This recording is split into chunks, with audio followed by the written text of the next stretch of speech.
Bien, alors maintenant qu'on a terminé l'intérieur du camion, on a deux chantiers qui vont être un petit peu en parallèle. Ça va être la fabrication des meubles et l'installation du système électrique. Aujourd'hui, on va parler de l'électricité. Je vais vous expliquer un petit peu ce que j'ai prévu de faire dans ce camion et comment je vais connecter tout ça. Alors le système électrique dans ce camion, il est très simple. Il ne va pas y avoir beaucoup de consommateurs. Donc le cœur du système, ça va être une batterie. Une batterie en 12 volts. Celle-ci, c'est une batterie à décharge lente, donc qui est faite exprès, hein, camping-car, bateau, etc. Celle-ci, c'est une batterie plomb-calcium. Donc, on aura donc au centre de notre système la batterie. Donc, il y a plusieurs technologies. Vous choisissez en fonction de vos moyens, etc. Le type de, de technologie, la capacité, etc. Moi, j'ai choisi de faire un système qui ne sera pas relié au système électrique du véhicule, donc ce sera complètement à part. Donc pour amener du courant à cette batterie, j'ai choisi d'installer un panneau solaire. Donc il est ici.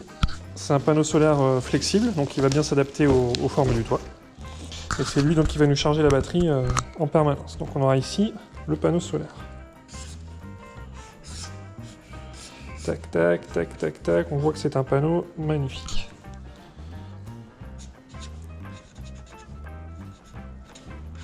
Ce panneau, il est toujours couplé à ce qu'on appelle un MPPT. Le MPPT, c'est simplement en fait le petit appareil qui permet de convertir le courant qui est produit par le panneau, de le transformer en 12 volts pour pouvoir charger la batterie. Donc il y a toujours avec le panneau, 1 plus 1 moins, et toujours un MPPT. Donc en général, c'est vendu en kit avec le panneau, ça peut être aussi acheté à part si vous voulez quelque chose de programmable, etc. Donc on va avoir ce MPPT, lui il va sortir du 12 volts et simplement il va être relié à la batterie, plus et moins. Donc là on a déjà un système où la batterie se charge toute seule. Ensuite, eh bien, on va avoir nos consommateurs, donc on va avoir notamment un frigo, on va avoir de la lumière, et dans ce camion on va avoir également des petites prises USB, et on va avoir en dernier lieu la pompe pour le réservoir d'eau. Donc tout ça, un plus et un moins. On ne va pas les relier directement à la batterie, évidemment, il faut qu'ils soient protégés tous par des fusibles. Donc on va installer ce genre d'appareil, qui est une boîte à fusibles, tout simplement. Hein. Donc on met les fusibles ici. On va relier le moins de chaque consommateur à la masse de la batterie. Et tous les plus, j'ai pas de stylo rouge, mais vous allez comprendre, on va les faire passer par cette boîte à fusibles. Donc on aura une autre boîte à fusibles, tac. Le plus de la pompe, il passe là, avant la batterie. Pareil pour l'USB, etc. Comme ça, chacun de nos consommateurs est protégé par un fusible. Alors ces boîtes-là, elles sont pas mal parce que quand le fusible est cramé, on n'a pas besoin d'avoir forcément très bien, repéré qui est quoi, parce que quand le fusible crame, la lampe s'allume. Donc voici pour le schéma de principe. Donc je me répète, la batterie, elle est centrale au système, c'est elle qui délivre le courant à tout le monde. Tout le courant passe par une boîte à fusibles avant d'aller au consommateur, pour les protéger. Et cette batterie-là, elle est rechargée en permanence dès que le véhicule est à l'extérieur par un panneau solaire, par le couple, on va dire, panneau solaire MPPT. Sur ce genre de schéma, on pourrait très bien aussi se dire qu'on veut un coupleur. Alors un coupleur, c'est un appareil en fait qui vient se brancher sur la batterie du véhicule. Donc, ici, coupleur. Et qui, lorsque le véhicule roule, recharge la batterie. Donc même principe que le panneau, en fait, ça serait dans la même catégorie d'appareil, on va dire. On le branche au plus, on le branche au moins. Et quand on roule, le coupleur charge la batterie. On pourrait mettre un chargeur de 120. Même chose. Le chargeur de 120, il fait partie de cette catégorie d'appareils-là, de recharge. Donc pareil, le chargeur de 120, il irait au plus ou moins de la batterie pour la charger.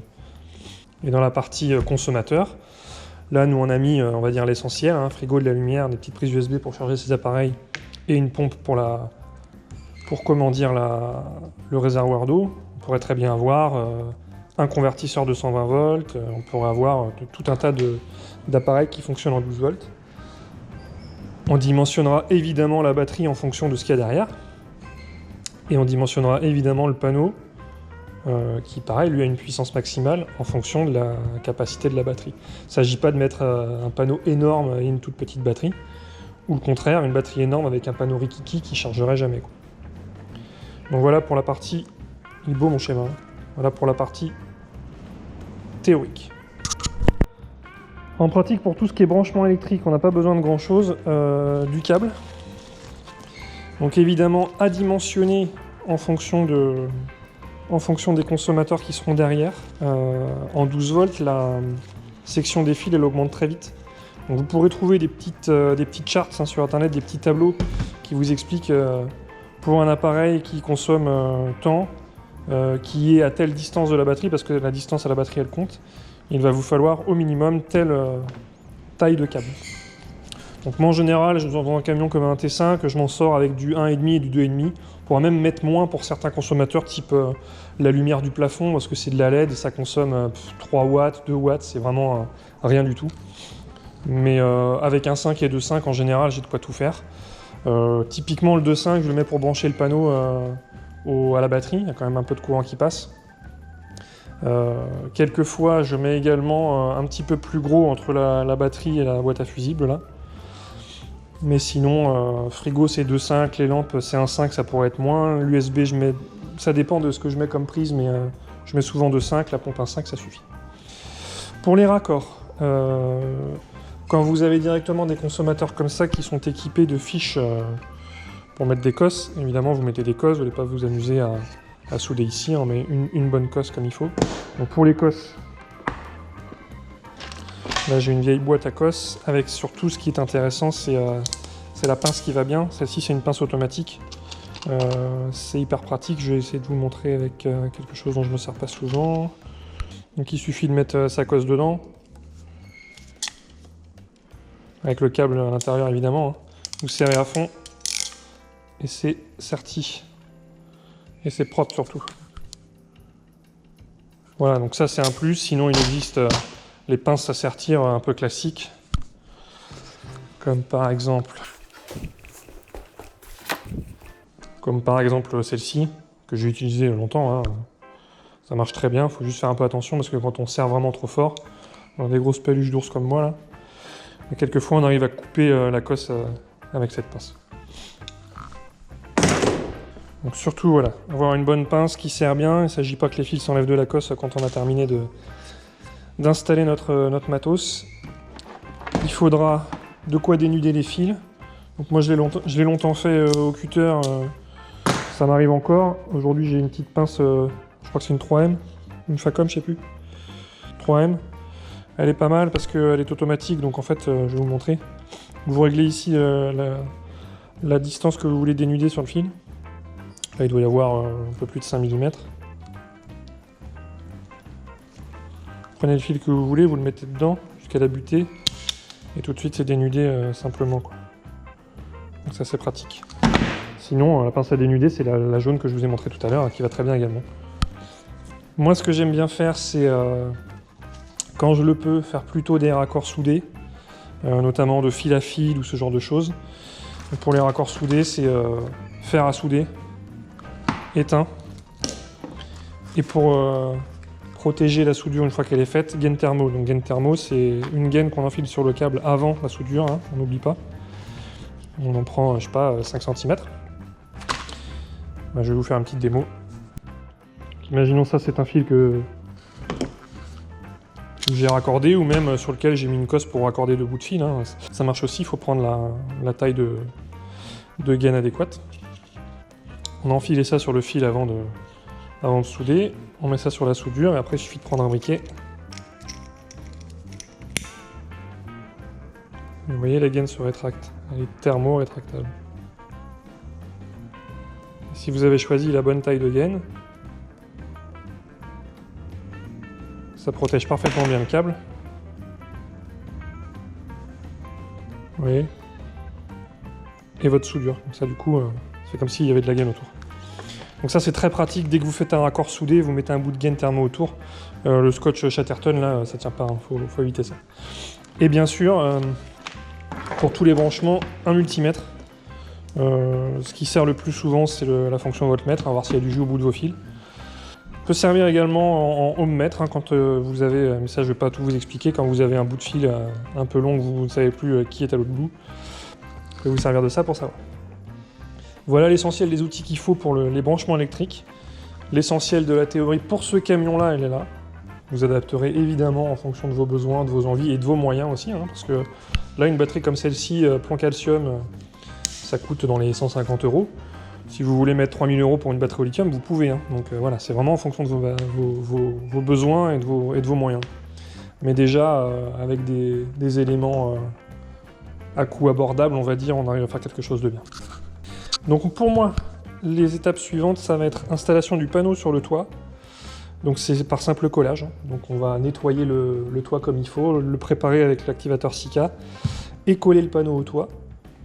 Faire un autre trou dans le toit, donc ça va être près du lanterneau, on va dire, pour faire descendre le câble du panneau dans l'habitacle. Et fabriquer un support pour la batterie qui sera rangé sous le siège. Voilà pour la théorie. Allez, on passe à la pratique.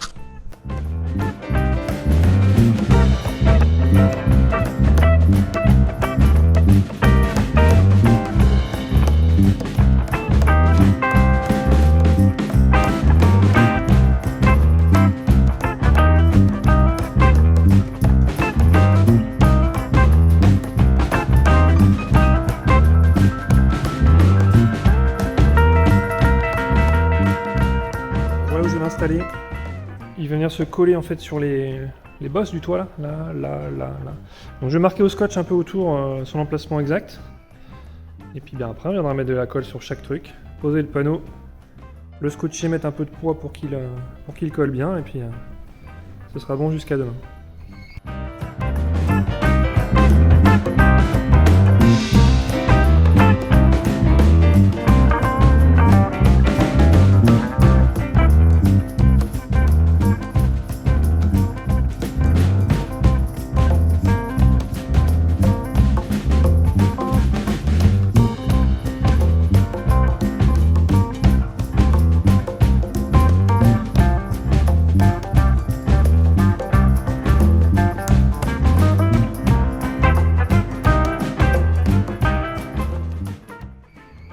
Voilà, c'est collé. Donc j'ai mis un peu de scotch dans les coins pour éviter que ça rebique.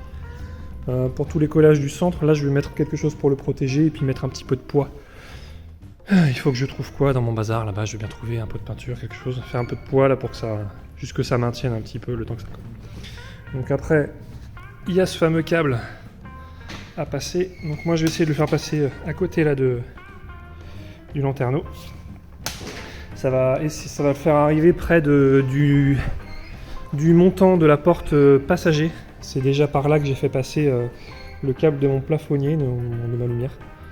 On va faire passer les deux par là, et puis ce qui est bien, c'est que ça me permet de cacher le câble dans la gouttière là, et puis de pouvoir l'accrocher correctement avec des petites agrafes, comme ça se voit pas. Donc on va percer par là, il faut que je regarde à l'intérieur où c'est. On perce par là, on met un passe-câble, on passe le câble dedans. Et il arrive dans l'habitacle. A few moments later. Le panneau solaire est collé. On va donc passer le câble à l'intérieur du véhicule. J'ai fait un trou ici, qu'il va falloir retraiter anti-rouille bien sûr. On va passer le câble à l'intérieur de ce passe-câble, qui sera lui collé au toit. Donc on le passe à l'intérieur de ça, on le pose comme ça sur le trou qu'on a fait. Le câble arrive dedans, il passe à l'intérieur du véhicule. Et là j'ai fait en sorte qu'il arrive juste sous le toit, là où on l'a isolé précédemment, pour qu'il puisse descendre par le cache de la ceinture passager. J'ai préparé chacune des paires de fils comme ceci. Donc une cosse de ce type là pour les plus qui vont sur la boîte à fusibles, et une cosse ronde comme ça pour aller sur le petit bornier qui réunira tous les négatifs. Donc maintenant il faut que je passe tout à l'intérieur de la boîte là qui est le bas du siège.